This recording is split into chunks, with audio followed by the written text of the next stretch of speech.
Hey everybody, Kelly here. So today's project is going to be a small baby quilt. Actually, it might not be that small. Should be, I have 2 flannel layer cakes, 42 pieces per layer cake, so it should be 7 rows of 6 squares. And I am going to do it as a rag quilt, so I'm going to need at least half an inch, maybe an inch. I think maybe an inch all the way around. So that'll end up making it, 8-inch squares. So about 48 by 56 maybe. Something along that line. So, it won't be too small, but it won't be very large either. So the plan right now is to take each of these 42 squares from each layer cake and actually sandwich them together back to back, and one set will be quilted with an X and one set will be quilted with an O. So I'm going to call it my X and O rag quilt. Alright, let's get started.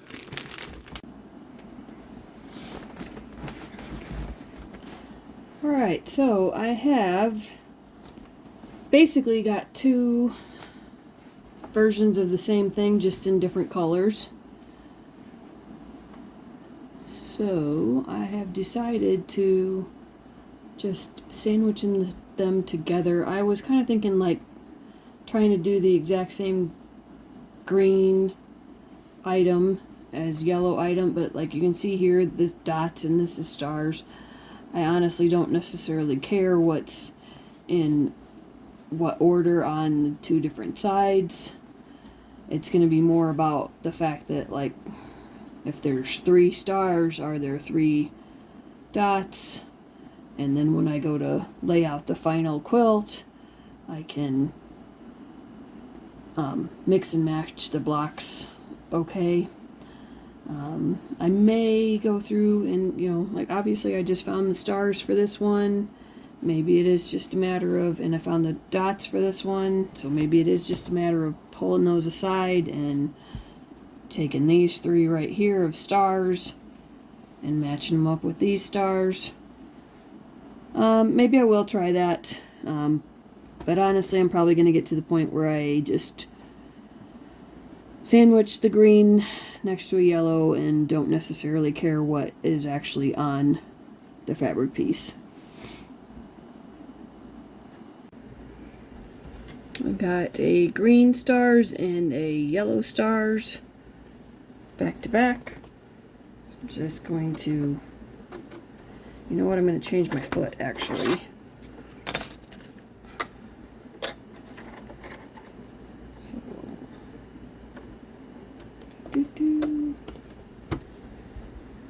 change my foot, and I'm just gonna, oh, you know what? I need to change my stitch length as well, just because I want it to be a little bit longer.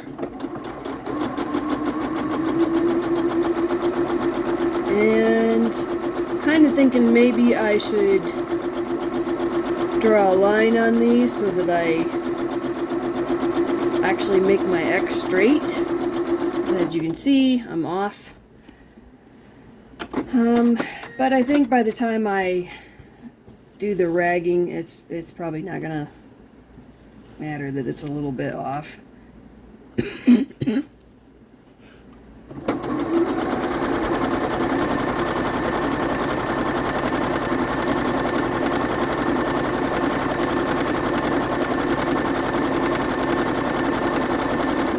It's just kind of meant to be a very primitive style anyway. Yeah, sometimes I have a little trouble with the tension on my machine. And it is wanting to, not necessarily, it's wanting to, what's the word I want to use? Bunch a little bit.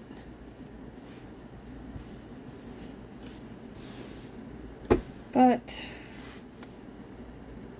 it's just going to be a really nice, lightweight, but still cozy, comforting temperature because it's flannel. So, yeah. Alright, first one down, whole bunch more to go.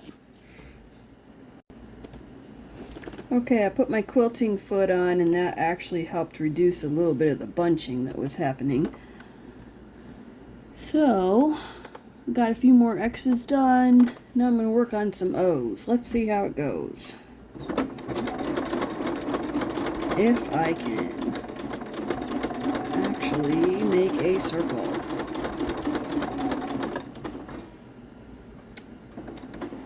As I say, and probably not so much an O as an actual circle.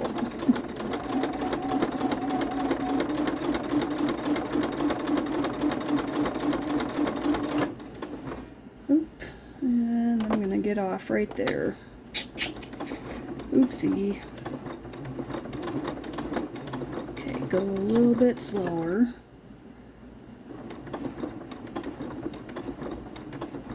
A little too slow.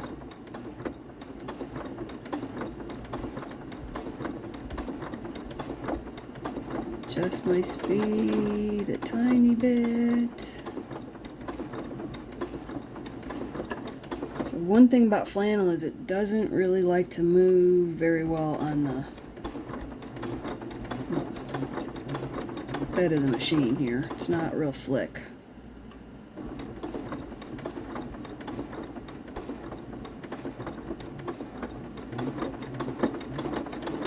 Which, you know, I guess it's actually kind of good that it's not too slick. You don't want it sliding all over.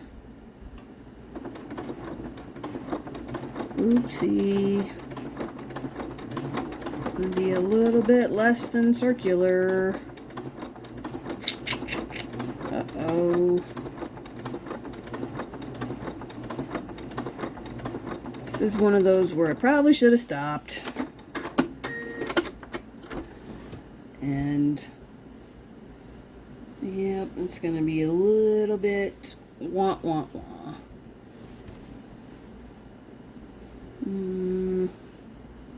So now I could pick all those out again, or if I had just stopped and picked out a couple, I could have got back on track, or I could just say, it's okay.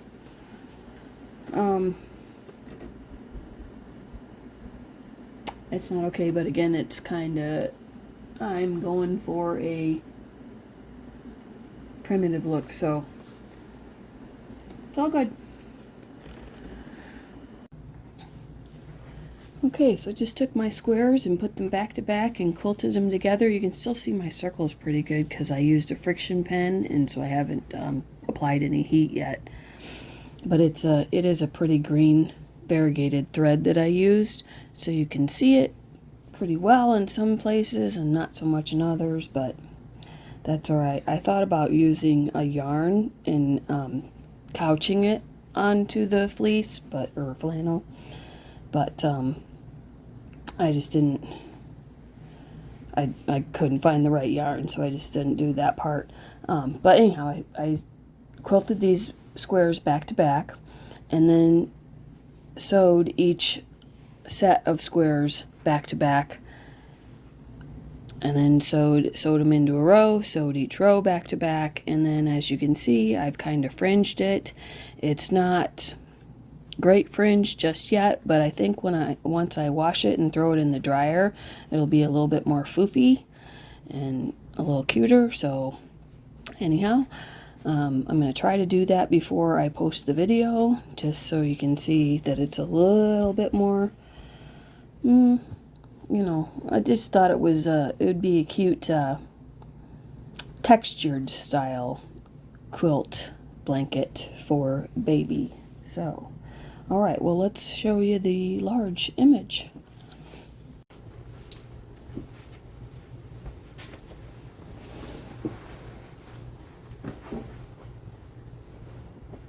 Okay, so when you use 42 squares, it does turn out to be a pretty big quilt. See, I can't even get it all in the frame. But anyhow, very cute. And then you could just use this side as the top. Just if you didn't want to see all the little ruffly. I don't know which side I prefer. I might have to think about this.